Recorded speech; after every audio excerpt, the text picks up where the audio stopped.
Brian Smith is going to talk today. And let me tell you a little bit about Brian. Brian Smith became acquainted with grief in 2015 after the sudden passing of his 15-year-old daughter, Shayna. Since then, he has studied the nature of life and death and how to progress through grief. Today, Brian helps guide others going through loss of any kind. So welcome, Brian.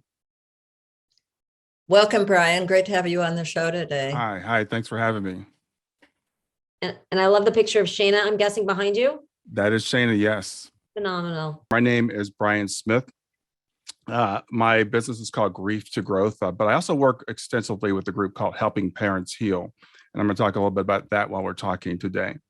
So I've got a few minutes here. What I want to discuss is how we can kind of flip the script on what grief actually is and how we can maybe look at grief and life and death a little bit differently. So in the time I have today, I want to talk about what society's relationship is with death currently. We'll talk about what grief is. We'll think about grief as, what if we think about grief as the beginning of a journey? What to expect when we're going through grief. I'm going to talk about grief as a practice as opposed to something that we just have to endure. I'm going to give you a few tools that you can use while you're going through grief, and then we'll summarize. So, and generally in our society, death is kind of a stranger. We kind of hide death away. We don't like to see it. A lot of times nowadays we die in the hospital. Sometimes people die alone. Whereas in the past, people typically died at home, for example, and people were more familiar with death. Children growing up on farms, see animals dying.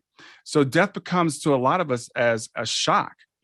We have a very youth-oriented culture. We have a culture that says death is the ultimate failure, that we want to remain young. We were constantly obsessed with, looking like we're younger than we are, and we change our bodies to pretend that death doesn't exist, that we don't actually even age because it reminds us of death. We have preconceived notions of when people should die. And this applies particularly to me. My daughter, Shayna, who you can see behind me, was 15 years old when she passed away.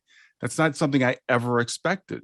Now, and again, in earlier times, children would pass away all the time. It wasn't so much of a shock as it is now.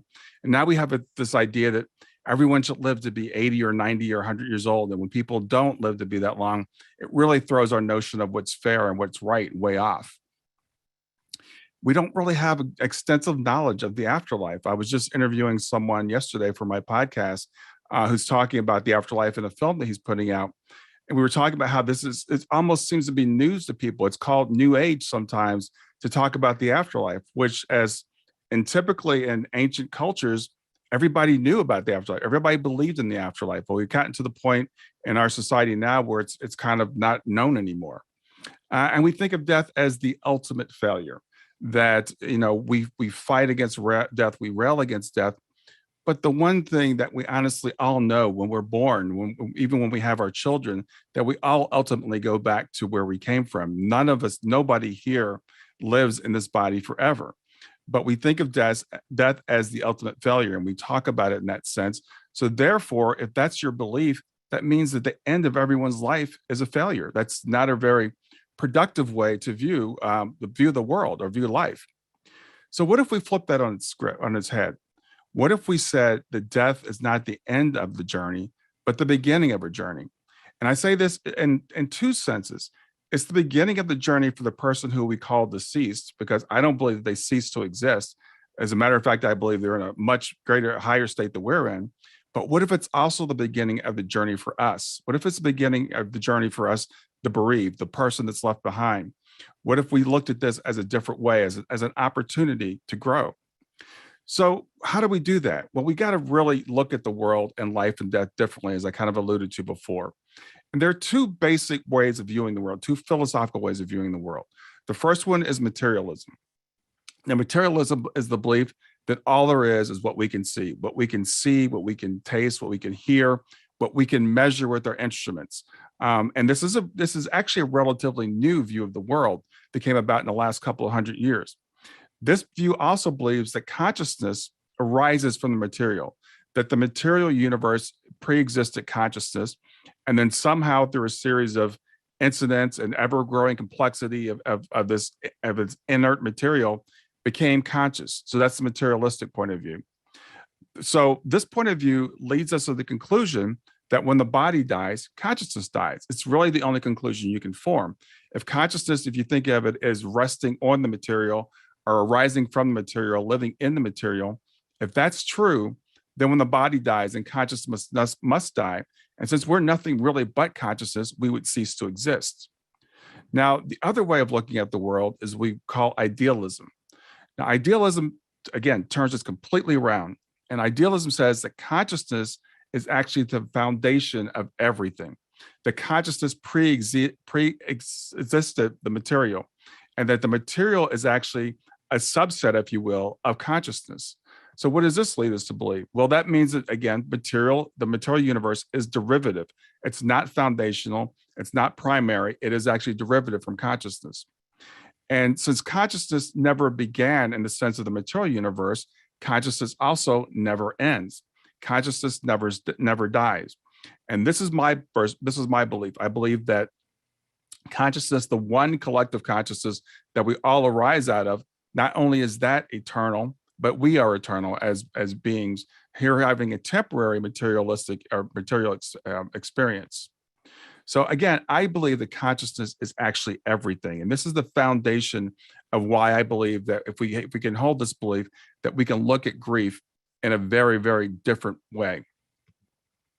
And again, just to reiterate this, the idea of idealism, which some people, it might be a new term to you. And when I say materialistic, I don't mean materialistic in the sense that we like material things. In that sense, I mean materialistic in that everything is material.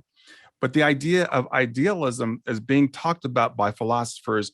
And I would say again, not just now, but it's actually something that's being talked about again, because this is the idea that actually most people had for most of mankind's existence. And as I said, just recently, we kind of moved away from this in the materialism.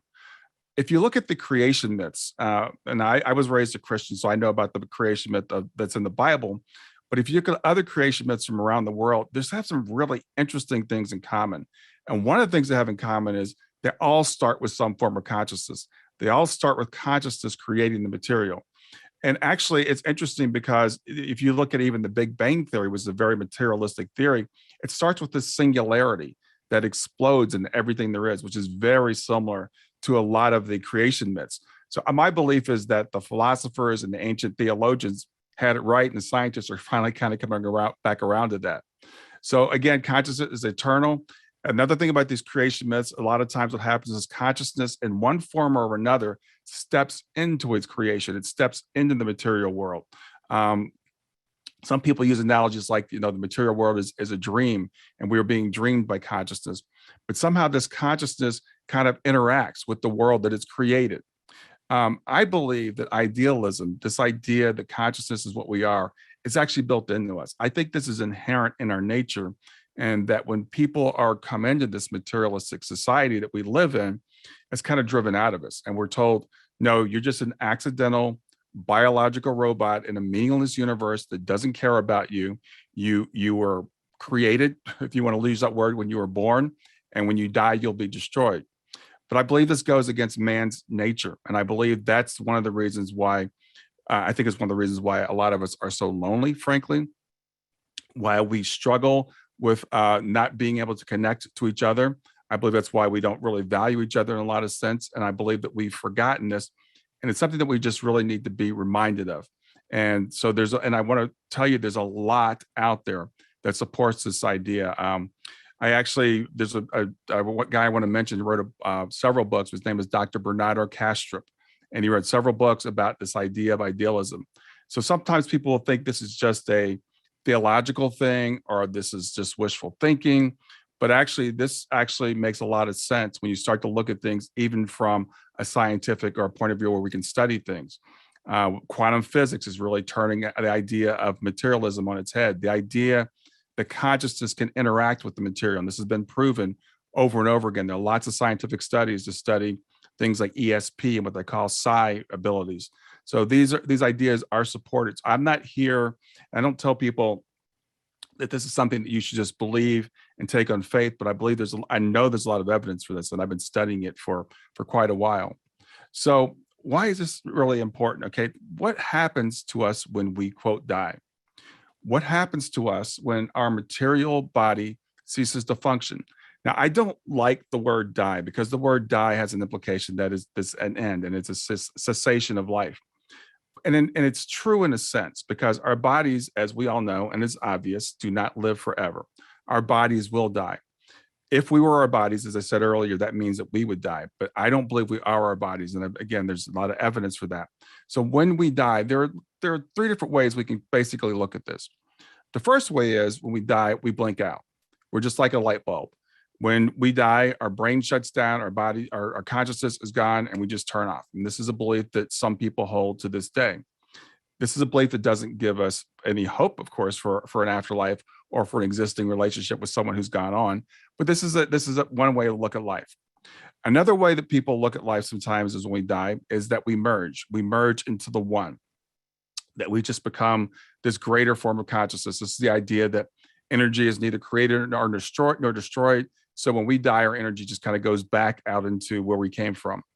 But there's another way of looking at this, and this is the way that I look at it, that we actually, when we quote die, when our bodies stop, we actually expand, that we expand back into what we came from. I believe we lose our ego. Our ego is the sense of what makes me different from you, what separates me from you. It's necessary to live on this planet.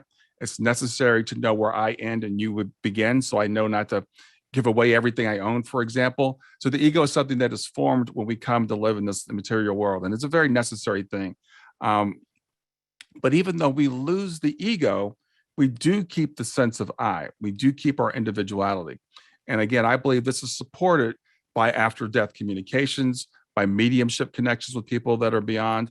The people I say the people, we are the people. We will all go back to that state at one point. But when we cross back over, we do keep our sense of I. We retain our memories. We retain that sense of self. So I don't believe in the merge theory necessarily. I believe we do keep the sense of I. We go beyond our story. Right now, I am Brian. I identify as Brian. When people call that name, that's the name I respond to. And I have a story. I remember my youth. I think about myself as being born in 1961, and I grew up in Columbus, Ohio. That's my story. That's a story of me in this individual lifetime, in this individuation. I believe that we live many lifetimes, and that when we reunite with our greater self, that we go beyond the story, the little story that's Brian. And I remember and I can recall the collective story of my greater self. Again, I also believe we retain access to our memories, but we also gain access to a collective consciousness. This is the really cool thing about death, I think, is we expand in the sense that I can now connect with my collective consciousness, with my prior lives, if you want to look at it that way, or my future lives, and even lives maybe other people that might be in my soul group, which is getting into a concept I don't have time to talk about today. Again, reunion with our greater self. We go back to this state where we have reunion with ourself and we have reunion with our team, the people that we come in with, that we reincarnate with over and over again. We have these reunions when we go back. So for me, this is something really cool to look forward to. I love this cartoon, so I had to include this. I love this image of, here we are as people, material people, trying to hold people back. We want to keep our loved ones with us, and that's normal. That's a part of being human. I wish my daughter was here with me now in the physical, but they're not gone. They don't cease to exist. They just move back to where they came from. I believe when it comes to death, that we have absolutely nothing to fear, and we have everything to gain. Now, one of my favorite authors is C.S. Lewis. I love this quote from him. He says, "It would seem that our Lord finds our desires not too strong, but too weak. We are half-hearted creatures fooling about with drink and sex and ambition when infinite joy is offered us, like an ignorant child who wants to go on making mud pies in a slum because he cannot imagine what is meant by the offer of a holiday at the sea. We are far too easily pleased." And I say this in reference to, we cling to what we know. We cling to this life because we know this life. But this quote reminds me of my friend Peter Panagore, who's been on the other side a couple of times. And I was talking to him, he said, living here is like living in the gutter when you have a mansion to move back into. And it doesn't mean that living here is all hell or all bad. Not at all. This place is great. But compared to what was waiting for us, we can't even imagine it. So enjoy your life, enjoy your time while you're here. That's fantastic. But also remember you have something to look forward to. And another quote I love, this is from the Bible. This is what the scriptures mean when they say, no eye has seen, no ear has heard, and no mind has imagined what God has prepared for those who love him. Now, to me, this reminds me of the near-death experience. When people come back from a near-death experience, they say, I would love to tell you what I experienced. I can't. I can't put it into words. I can't put the feelings in the words. I can't put the colors in the words. I can't even put a timeline to it because things don't happen in the same order there. I can be in multiple places at once. I can think, at a much faster speed than I think here. We communicate telepathically. We can't even imagine what waits for us. So how does this relate to grief? When I think of my daughter, when I think of our loved ones on the other side, I don't feel bad for them. I never feel bad for the people on the other side. When someone crosses over, I rejoice for them. I feel bad for myself, but we should never fear that they're gone or they're lost. So what is grief? Grief is a deep, prolonged mental anguish, intense sorrow. It's an emotional suffering resulting from a loss. And this could be any loss, okay? So we're talking about grief specifically in terms of death usually. This could be any loss, such as a loss of a job, a loss of a relationship. We're going through coronavirus, loss of freedom, etc. So that's what grief is. And grief feels like the end. It feels like you've been planted, like you've been buried, like you've been just put under the earth and you'll never see the sun again. Another quote I love is, this is from Jesus from the Bible. I assure you and must solemnly say to you, unless a grain of wheat falls into the earth and dies, it remains alone. Just one grain, never more. But if it dies, it produces much grain and it yields a harvest. And this is why I title my business Grief to Growth, because I believe that when someone passes away, it can be like us being planted. It's our choice, but we can actually choose to see ourselves as planted rather than buried. Now, in grief counseling, there are a couple different theories. And the one that's becoming more prevalent now is called continuing bonds. Grief counselors a while ago said, okay, you need to be realistic. Your person is gone. You need to let them go. And again, I was just interviewing a gentleman yesterday whose mother's husband passed away, and she started having interactions with them after death communications. And her grief counselor said, you need to let that go. That's really old-fashioned way of looking at grief relief. Now we can have continuing bonds. We never let go of our loved ones. We keep them with us in our lives, in our hearts, for the rest of our lives while we're here. But grief does require practice. It's not easy. We can't just let it happen to us. It requires actually actively looking for hope. It requires finding your tribe. As I mentioned earlier, Helping Parents Heal is an organization that I found. Other parents who have lost children. I know the previous speaker talked about finding tribes of women who have lost husbands. Find people you can relate to. Find a safe space. Find people who will build you up rather than tear you down. I think this is really, really key in the dealing with grief. And it requires resetting your mind, literally changing your mind in the way that you think. Grief, as I said, can be a growth opportunity. The thing about anything that happens to you, there's three ways you can look at it in terms of growth. You can gain knowledge from that event that happened to you, something that you didn't know before. You can gain new skills or develop new strength from whatever it is that happened to you, because you need to develop these skills to overcome it. And you can use that tragedy, whatever it is that happened to you, to inspire your next act. So, like, for example, the mother who founded Mothers Against Drunk Driving had a child that passed in a drunk driving accident. The reason I'm talking to you today is because my daughter passed away 7 years ago. 3 years ago, I decided that I was going to do this to honor my daughter. So whatever it is that's happening, you can use that as inspiration for the next thing that you decide to do. Now, I like to use a 4-letter acronym to what I do on a daily basis. And I think, as I said, grief is a practice. It's something we need to do every day. You need to practice gratitude. Be grateful for what you have. I know this sounds difficult, but there's always something to be grateful for. So I do this every day before I got to get out of bed in the morning. I think of 3 things at least that I'm grateful for. The other thing is, I think it's really important to exercise because of the mind-body connection.